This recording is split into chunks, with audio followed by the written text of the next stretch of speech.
episode 305, Lego Bugatti Chiran. Hello and welcome.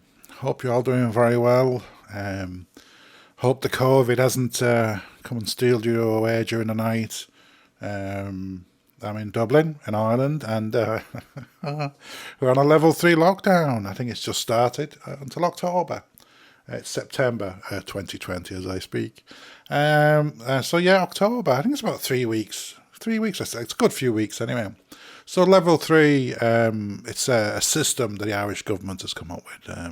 I don't want to labour on this too much, but it's primarily Dublin that's impacted. The rest of Ireland is... that's the Republic of Ireland. They're just allowed to sort of go about the business, really. Here, we're not meant to travel too far. We're not meant to have big gatherings and wet pubs. Pubs just serving drink and not allowed to open yet. But anyhow, listen, we got this. We can do this.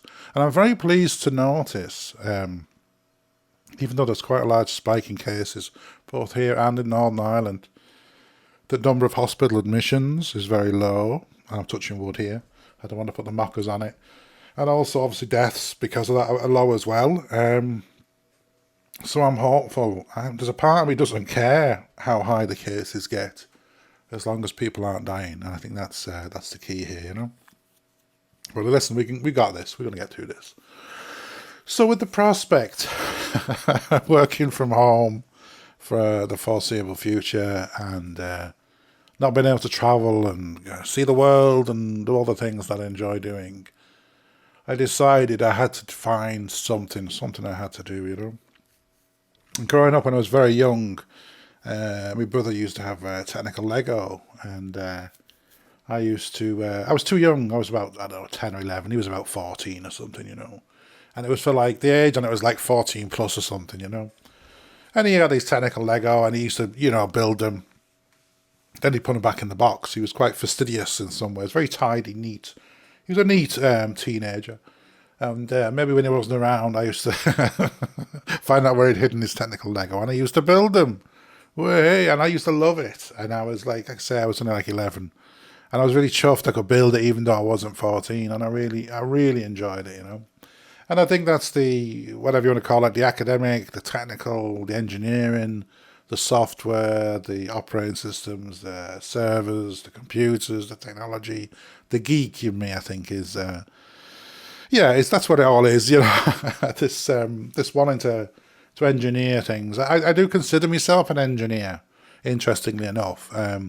Even though compared to, I suppose, some engineers, what I do is, is probably a million miles away. But from a computing technologies perspective, I engineer things, you know, in all sorts of shapes and forms. So anyhow, I was thinking about that the other day about I needed to find something. I needed something to consume me a little bit more than work was, you know. And I've not had any major hobbies. I have been working an awful lot over the last few years. So as I sort of had some time on my hands, I was working less in a good way. I decided on Lego, technical Lego. I thought, well, they're not bad, are they? These, I really enjoy the, the whole. It's not like normal Lego, it's just blocks. There are blocks, of course, and whatever, but this is slightly a bit different, you know. So I had a bit of research online, and there was a particular Lego set that caught my eye, and it's a Lego Technic. It used to be technical Lego.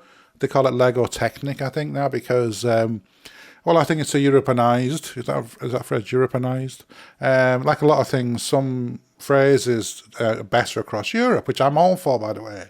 The same way that Marathon Bar became Snickers, you know. It was this leveling of terms, you know. The oil of Euler became the oil of Olas and all this sort of stuff, you know, because of Europe. And it's fine, you know, because in some languages these words, you know, have a better tendency. So anyhow, Lego Technic, and it was the Bugatti, I think it's Chiron, it's how I'm going to pronounce it. It's spelled Chiron. There's a tendency, certainly in English, that's a ch sound, like in cheese.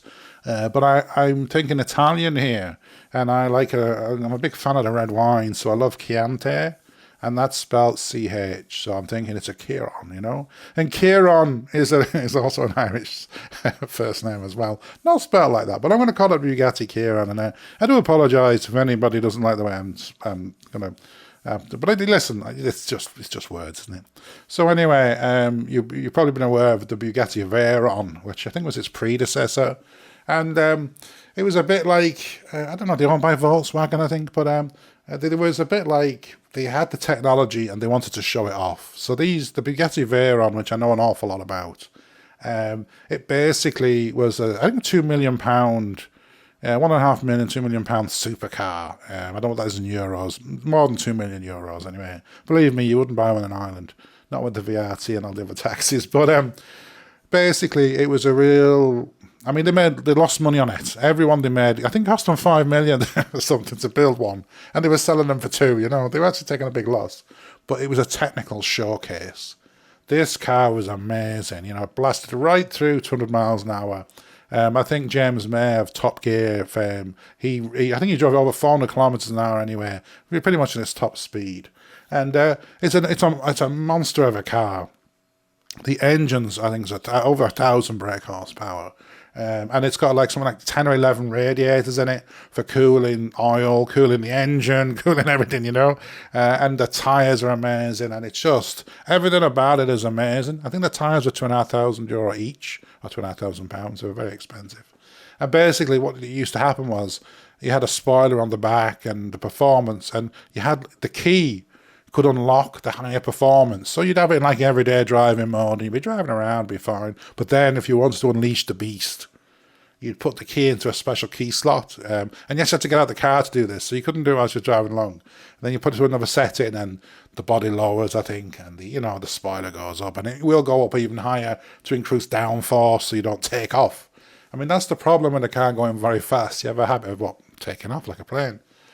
So they're designed, to be staying on the ground, So anyway, that's the Veyron. It's a fantastic feat of technology.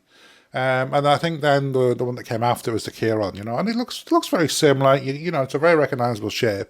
Still masses and masses of power and everything else. So I was sort of interested when I saw this Lego Technic kit. For all sorts of reasons. I'd read a little bit about it. They're in quite short supply. They're designed to be restricted. They're not designed for children. It's 16 plus is the age on the box. It's over 2,500 pieces. Some of them are bespoke, And I was reading about people who put it together for the first time. I'm a bit like myself. I haven't done Lego in years. And it took them, I think one of them was 40 hours or so just to actually build it and get it up to whatever.